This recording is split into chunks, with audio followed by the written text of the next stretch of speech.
Good afternoon, everybody, and welcome to another episode of the City Chatter Podcast. I'm your host, John Bernstrom, Public Information Officer for the City of Grand Forks. And our guest this week is a special one, not new to the city, but new to the position, new Grand Forks Fire Chief, Chuck Marcott. And Chuck, I got to say, I'm calling you Chuck right now. I wrote the release when you got the job, and I had to write Charles, and I didn't know how to do it.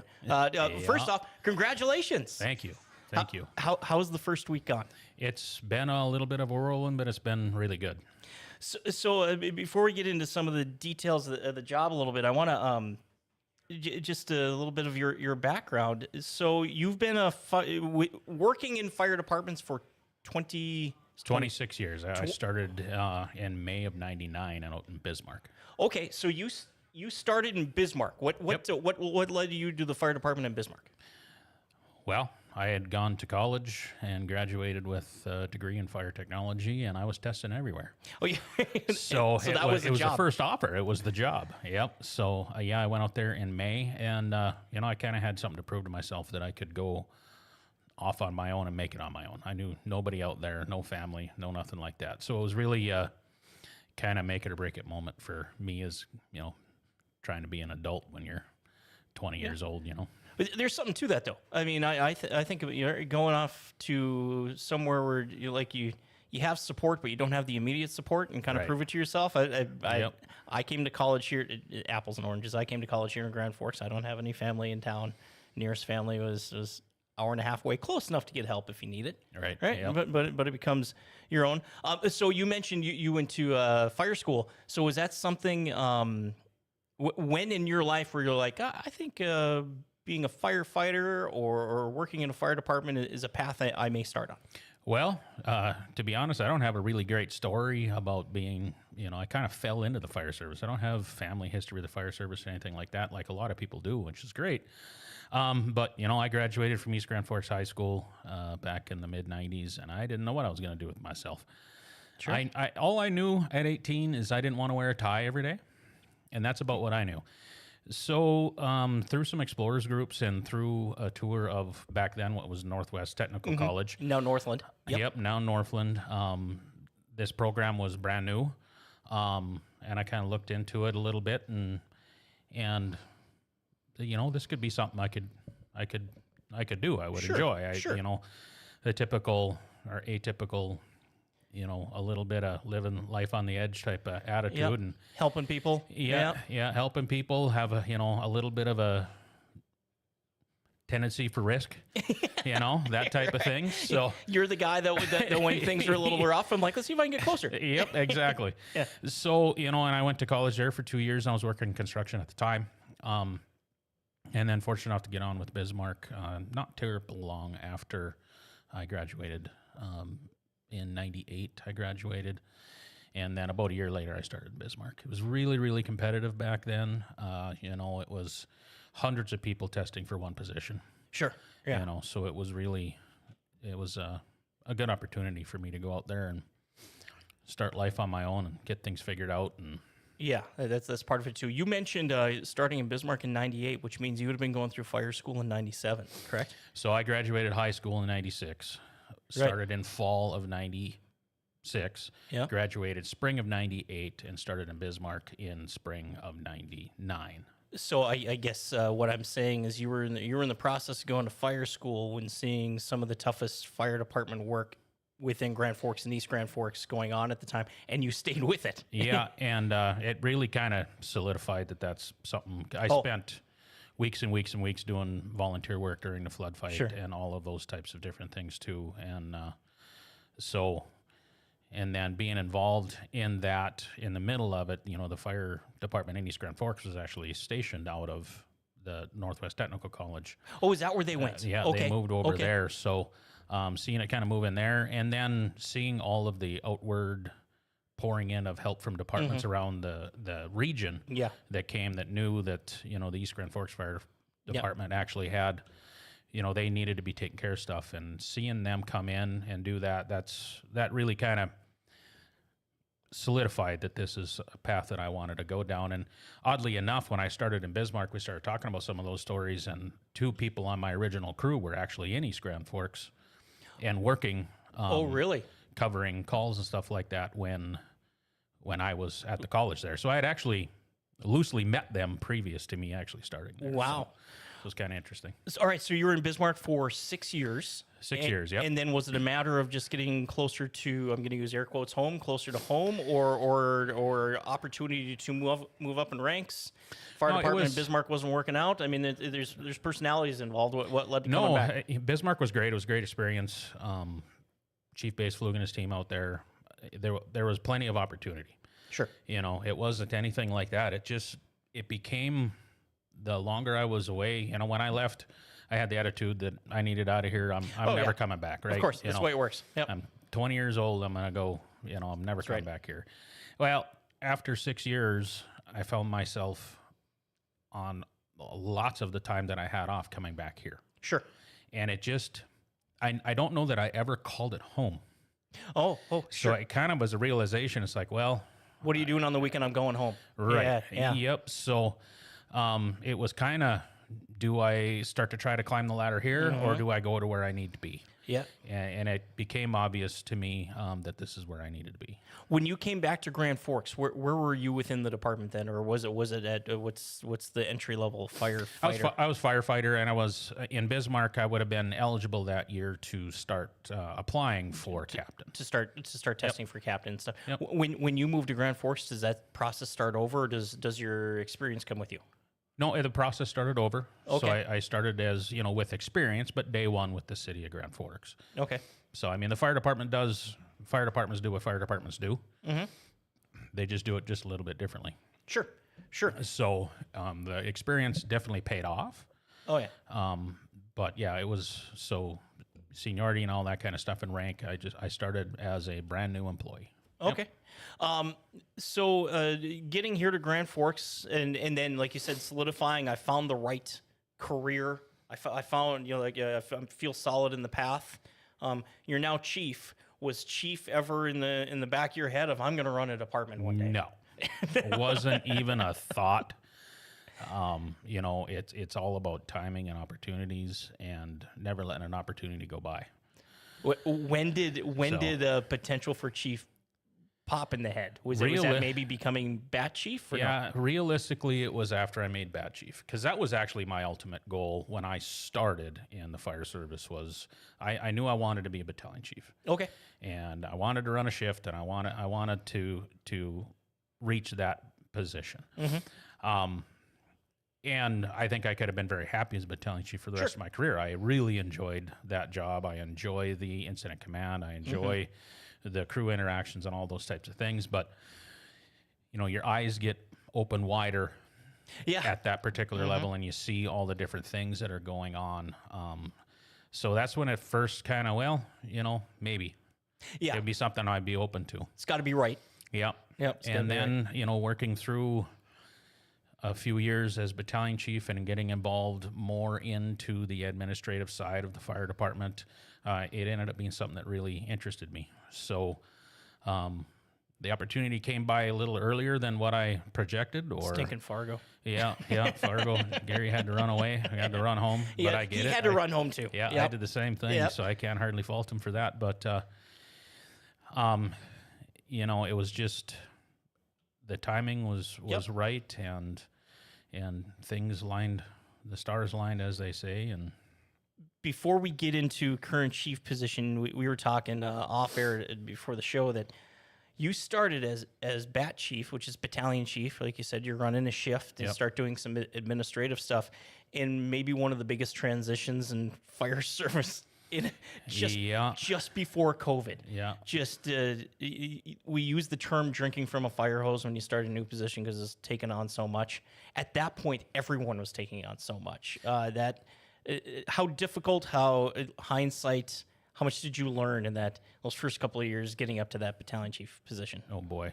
Yeah. I don't even know if I can quantify what I learned in that first couple of years, you know, from 19 to really 21. Yeah. You know, it was so different, and it was very difficult too, because, you know, I had been immersed in crews for 20 years-ish, right. 20 years, right? And now don't get close. And now, you know, I'm living in my office and in my bedroom. Yeah.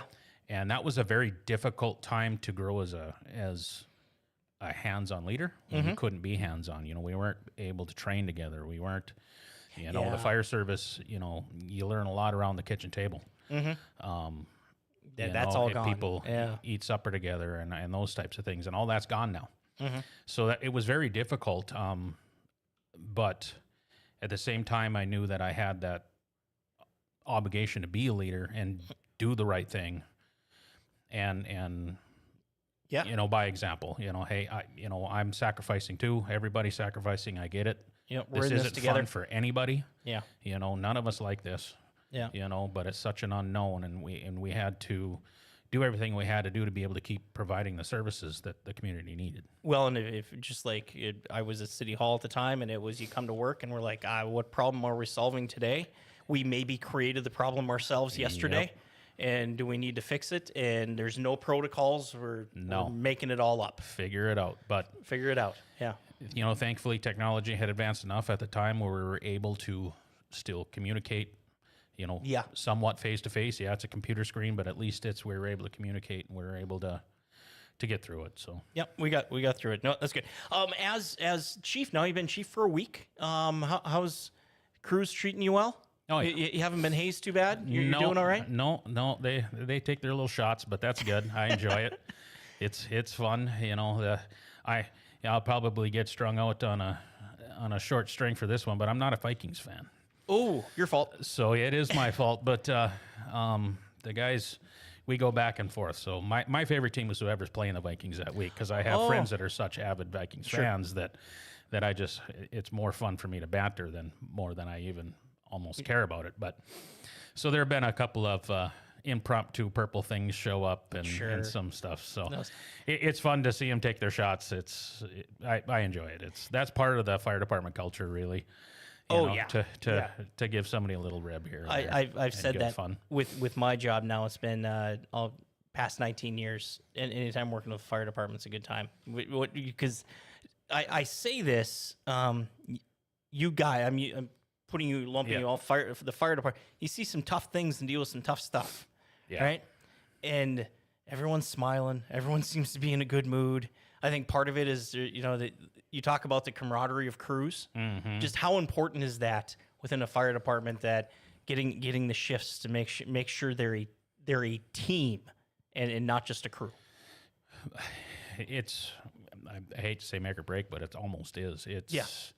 You do, it may sound cliche, but you actually do rely on that person next to you to go home. The next day. And they rely on you. And to build that trust takes a lot of time and a lot of effort and, training together and being together. And then, you work these odd shifts. Well, who has Tuesday, Wednesday, Thursday off? The people you work with. They're the only people that have Tuesday, Wednesday, Thursday off. You're hanging out outside of work, too. Not only do you work together, but you do all sorts of things together. I mean, my closest friends are the people that I work on shift with. To this day. So a funny story about that with odd schedules. My previous life, I worked in TV. Odd schedules. I'm working weekends. I'm working nights. My days off were Tuesday and Wednesday. Yeah. Yep. But how much can you get done on a Tuesday and Wednesday when everybody's working? No, get this. So then you kind of hang around with other people who have Tuesdays and Wednesdays off. I've now been married to one of those people for 19 years. And we have two kids. Right. That's the way it works sometimes. So. Departments treating you. One thing I thought is pretty unique within the city of Grand Forks, the department heads, whether it's you, police chief, which by the way I'm about to catch some hell because I've had the fire chief on before we've had the new police chief on. But you have police, you have department heads at other departments. I think in Grand Forks, the camaraderie amongst the leadership group in the city. Seeing some other cities and hearing some stories from other cities, we're pretty unique here. We've got a good, strong group. Yeah, be honest, that is one of the things that drew me to this position. Sure. Even as deputy chief, I had the opportunity to work with a lot of the other department heads, and having that ability to sit down and talk about and truly have empathy for each other's needs and not just be lip service. Right. That is... You're not in a silo? No. Public Works needs help, we go help them. Yeah. And that's been my whole career has been like that. And I experienced that early on here in my career, and in Bismarck was the same way. But, one of the instances early in my career was the Alaris used to have the roll-up turf underneath. Oh, yeah. And that was a Yeah. very big roller. Yeah. Well, on 2 occasions that had malfunction, and that roller actually came off of where it's supposed to be. Oh, Well, the first time it happened, it cost some exorbitant amount of money to get this thing back up to where it was. Well, some unionized, specialized crew had to come in and the second time it happened, they asked us, do you guys have equipment that you could do that with? Well, we had just done a bunch of tech rescue stuff. So myself and a number of others, volunteered to let's go take a look take at it. that on. And we spent the better part of a day being able to get that done. But, in turn, saving an organization $100,000 or whatever it might be. Whatever That's it might just be. one example of, and I've seen that throughout the city for my entire career now. And that really did, for anything, get me like over the hump on, I can do this because I know I'm not on my own. It's also nice knowing that because of that culture, that if I need help or my department needs help or something, there'll be somebody there that'll have my back. Yep. Right. Yep. If anything, like you said, it's almost like back to the COVID times. We got to figure it out, and we'll figure it out. Yep. Yeah. That's a good thing. One thing that within the fire department, this is in the past year, and I know this fell very firmly on your plate. 911 is now under fire. Correct. 911 dispatchers are under fire. Yep.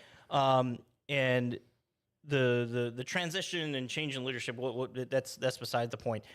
Just talk about, I'm assuming you knew all about dispatchers before you worked with them intimately, and now you've been with them, supervising them for, since the beginning of April. Beginning of April, right? What do you know about 911 dispatchers now? A whole lot more than I did at the beginning of April. That's probably the most unique job I will say within the city. It is phenomenal what they do. I mean, all city employees, it is phenomenal what they can do. But I think of all the departments, of the misunderstanding of the gravity of the job and how much goes into it is more so than in other places that I've seen. It's so much more than answering a phone and pushing a button and on a radio. It's in that they can go from somewhat of a lull to crazy busy in no time. And the way that they can come together and get through it and get that stuff done, it's just impressive. I can't do their job. I can't. That's no doubt. The couple of dispatchers, like I know of them, but though I've gotten to know, I'm just like, you're a better person than me. Yeah. That's all I can say. From an emergency service standpoint, just talk about the people think of police officers and firefighters, the vital role that 911 serves for everything you guys do. Can you kind of talk about that? Person picks up the phone and dials 911. How they keep everyone connected. We kind of have a little saying over there. It's first to serve, and what that kind of alludes to is without the dispatch center and without the dispatchers doing what they do, almost all of the time, the rest of emergency services won't move. Right. So, the time, answering the phone, determining what kind of emergency they have and the appropriate resources, which ones are the closest with the right, qualifications to manage whatever is going on. And they got to do that in split seconds. Sure. It's not that I'm taking 5 minutes on the phone to figure out who I should send. It's much quicker than that. And then all of the technology that goes into it today on the computer-aided dispatching and all the stuff that goes, there's a lot of systems in there.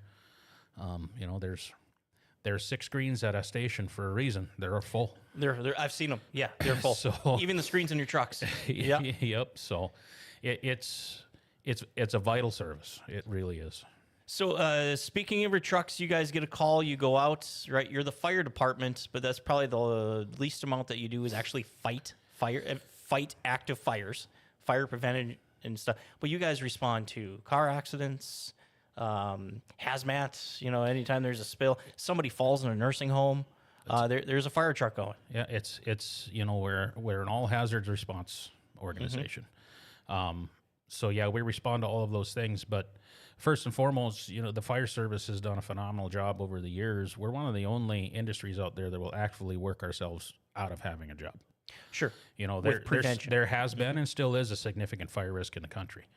But our first line of defense is fire prevention. You know, the best emergency that we can have is one that somebody didn't have. Yeah. It's the best for the community. It's best for that individual. It's best for everything. So we've been doing fire prevention, really geared into that, getting out there and making sure our buildings are safe, build new buildings that are being built are to code. So our residents and visitors can assure that they're safe everywhere they go. And then, you know, next emergencies are going to happen no matter what. No matter how hard we try, they're still going to happen. But our next line is that education piece. So we get out and educate. If an emergency does happen, that emergency can be significantly impacted by the results of the actions of the people involved in the emergency. If they do certain things, you know, whether it be closing a door or whatever, this fire may not grow nearly as fast. Or if it's hands-only CPR, it could make the difference between life and death and those types of things. And then by the last account is us actually responding, which obviously takes a lot of resources, a lot of training, and to be efficient at as well. Having two kids go through elementary school, they're now high school and middle school. We've gone through it. Draw the map of our house. Draw the map of our house. Where are the exits at? If there's a fire, where do we meet? If we get separated, who do you go talk to? Now, I happen to have a firefighter who lives across the street from me. But the going through, and I know that starts at a fire department level, and right, if you get the kids, get the parents. I'm talking about it. You know? Absolutely. And my kids went to daycare. We'd run into you guys do inspections of daycare facilities. You guys are, like you said, if they're preventing the fire is one of the top priorities. Like you said, takes you out of business. Or whatever that incident might be. You know, we've started a home safety visit program a number of years ago, and that's not only fire safety. It can be fall and trip hazards. It can be electrical safety, whatever it might be. You know, and those are non-punitive inspections. We're literally there to try to help people be safe in their homes. Right. You're not giving a penalty. You're just saying you should fix that. Yep. It's, you know, this could be a risk. This might be something that you want to take care of and give them suggestions or help, even if it's putting up a smoke detector if they don't have one, something along that lines. Yeah, no, I get that. Help me out. You're now the chief. So there are 5 fire stations in the city of Grand Forks, correct? Correct. 5. Just how are they How are they staffed? So how many shifts per station? How many people on a shift? Just so you kind of give a rundown. Yeah, there's 3 shifts at each station. No, there's 3 shifts total. Okay. So then there's the staffing of each shift is 23 people. Oh, gotcha. And those 23 people are dispersed around the 5 stations on any given day. So at minimum staffing, we have a minimum of 3 people on every piece of apparatus except for our truck and our command vehicle. Gotcha. So those shifts are 24 hours. They work 3 24-hour shifts with a day in between, and then they have a stretch of 4 days off. Okay. And then, so you always work with the same group of individuals. You might be at a different station that day, depending on coverage for sick leave. Going back to the team aspect, right? Or whatever it might be. But then those 3 shifts make up every single day. So today A shift's on, tomorrow C shift will be on. And you just rotate through. And shift changes at 0800 and one crew goes, one crew comes on. 365, 24/7. And then for administrate for bat chiefs, for yourself. Battalion chiefs typically start their day about 7. Yeah. To kind of get all the day's activities lined up and everything else. What happened overnight. Yeah. Yep. And before they get their shift briefing from the battalion chief going off or acting battalion chief, and then getting their day organized as far as what needs to happen that day, whether it's inspections or training or whatever. And then they meet with all 5 stations via Teams in the morning, and they kind of figure out the day, who's doing what, who's going to be where, making sure we have coverage. You know, if somebody does have to leave their primary response area for training or whatever, or an inspection, making sure that we're doing everything we can to have coverage consistently around the city. It's very rare, other than on a fire, you're going to find all 5 fire stations in the same place. Very rarely. I find that interesting in the administrative side of it. The training is required. Is it within every shift or over so many days? But there is training required, which then takes them away from a station. Yep. Which then means all right, station 3 is now covering station 5. Dispatch needs to know that. Everyone needs to know that. Yep, it's not, with technology these days, the crews do a really good job of having their availability through the technology. So dispatch doesn't necessarily have to know exactly where they are all the time. So the fire crews do a good job of that. If one's out training, let's just say Station 5's out training, they'll put settings on their computer so it's automatically routed to Engine 3 or whoever's Sure. covering that area. Yeah. So, and with the new CAD system, that's only going to get even more efficient that we're building out right now. So there's trainings that happens in-house too. You know, there's trainings that crews can do in-house, and they do a lot of that. But there's a number of trainings that you do require crews to get together, whether it be, out at the PSC is most common, but at other times they'll maybe go somewhere on the south end and train together, Sure. or whatever it might be. So. You guys have used. You guys did training at the old hospital before they tore it Yes, down, we did. right? Yep. I mean, Yep. unique opportunities there. I thought that was Yep. kind of cool. Yep. And then fire departments are fire response and everything is more than just responding to the fire. You're involved in larger city things. The underpass is going to go at Demers and 42nd. Eventually, we're going to dig a big hole, right, to go Yep. underneath the railroad tracks. Yep. Fire was heavily involved in that at a federal. From a grant application standpoint, going to the feds, public safety was one of the ones that pushed that thing over the edge. Yeah. So, with advancements in records and those types of things, we were able to go back and start tracking how many times emergency response was delayed by train at every intersection in town. Correct. We still track that data. Yeah. So we can use that information and make those types of pitches of why these things are important.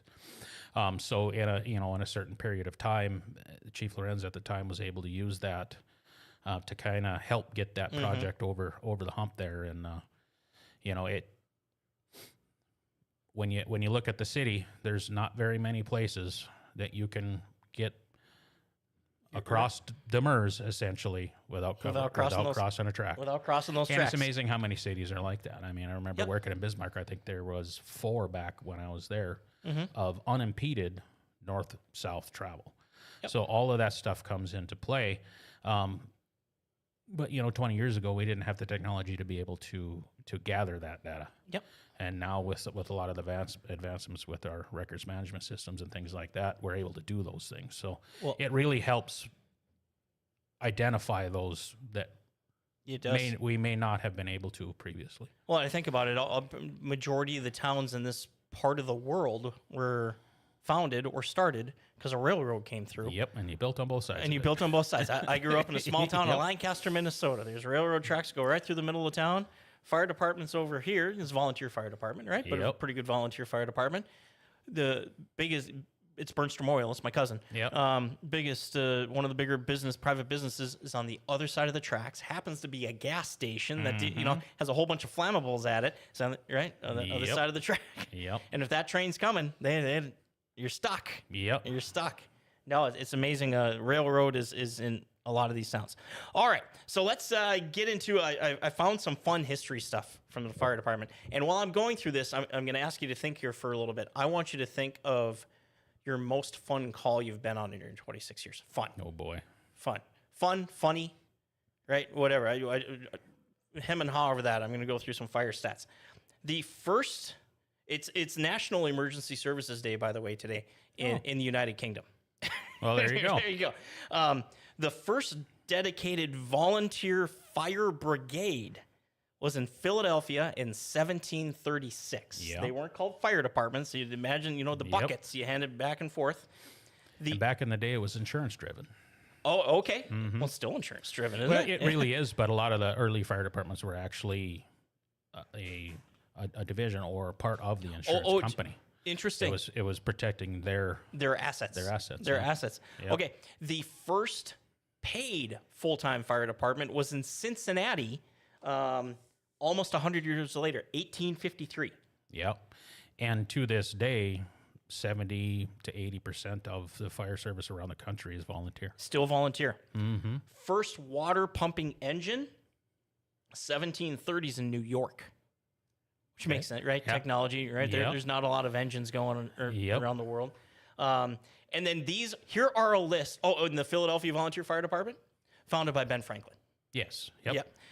Here are some famous former volunteer firefighters. This is were you ever a volunteer firefighter? Probably technically during the flood you volunteered, right? And technically I'm a volunteer in Alvarado, Minnesota. You are? Yep. Oh, okay. Here's the fraternity you're in. Okay. George Washington, Yeah. Paul Revere, I didn't know that one. I knew Yep. Washington. John Hancock, Alexander Hamilton. Wow. Hey, you got Signers Declaration of Independence, Yeah. first president of the United Yeah, States. that's a pretty impressive group. That's something.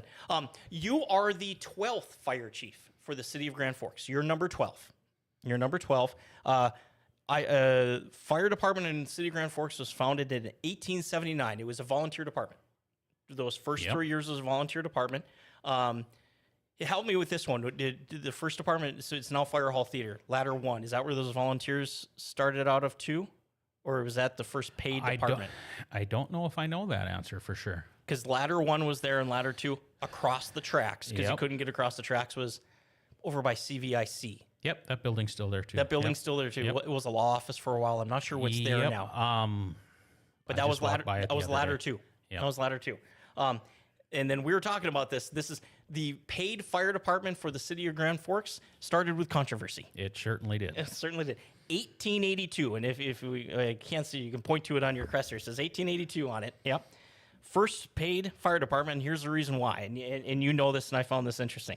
The mayor at the time, I didn't write his name down. Shoot. Determined that the fire department needed a chief. Okay? He did. And he goes, I'm going to name the chief. The firefighters were all volunteer. They go, no, we're volunteer. We're picking our own chief. That is from Yep. what I understand That's the what way I it understand. went. And then the mayor goes, no, I'm the boss. I'm picking the chief, and I'm picking E.H. Mix. That was sounds familiar, That was the yep. first chief. Okay. He goes, I'm going with Mr. E.H. Mix. And the volunteers said, fine, we quit. Yep. And then the mayor goes, fine, we're going to hire a department. Yep. And that's where the city of Grand Forks got its first full-time fire department. It's been that way ever since. It has.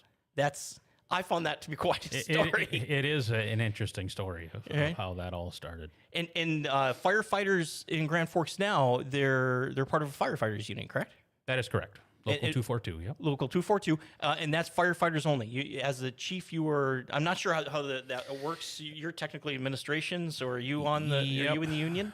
As chief, no. Deputy chief and down can still be active members of the Okay. union. Yep. But I was. You remember that union? Member of the union for many years. Yep.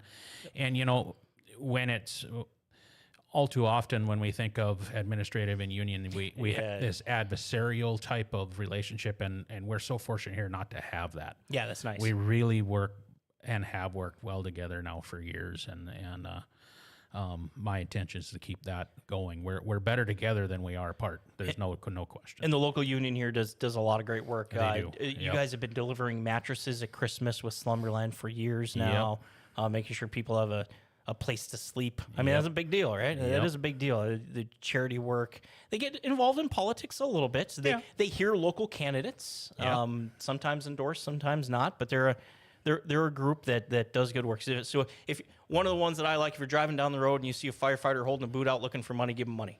Yep. That's the local MDA. union. That's the local union. That's the MDA, and they, Is that coming up? we have members that do the MDA camp. Yes. Yep. Almost every year, some members will go down and they talk about that. I never did was able to do it, but NBA's muscular dystrophy. Muscular dystrophy. Yep. Thank you. But they come back from that camp with phenomenal experiences from everybody that's came back. Yeah, they do a fundraising for that. So anyway, Chief, again, you're always going to be Chuck. I'm sorry. That's what I go by. I answer to lots of things, but that's the most common one. When I saw Charles Marcott got the job, I almost said, "Who's Charles?" Chuck, congratulations. Thank you. Everyone I've heard from when they found out you got the job, they're just like, "Oh, good deal." Good deal. We got our guy. So I'll try to live up to that. That's right. So no pressure. Don't screw it up. And like I said, now I have to deal with, I'm going to go back to work and I'm going to have Chief Friedman being like, I've been working here since January. Where have my fault? My fault. My fault. Chuck, thank you very much. I Thank appreciate you. it. And if you want to catch this episode or any previous episode of the City Chatter podcast, go to grandforksgov.com/podcast, and we can learn more about the fire department. We've got police department stuff on there. We've got budget stuff. And our next City Chatter podcast, we hope to talk with City Council President Dana Sandy, and we'll be talking budgets. Until then, we'll catch you next time.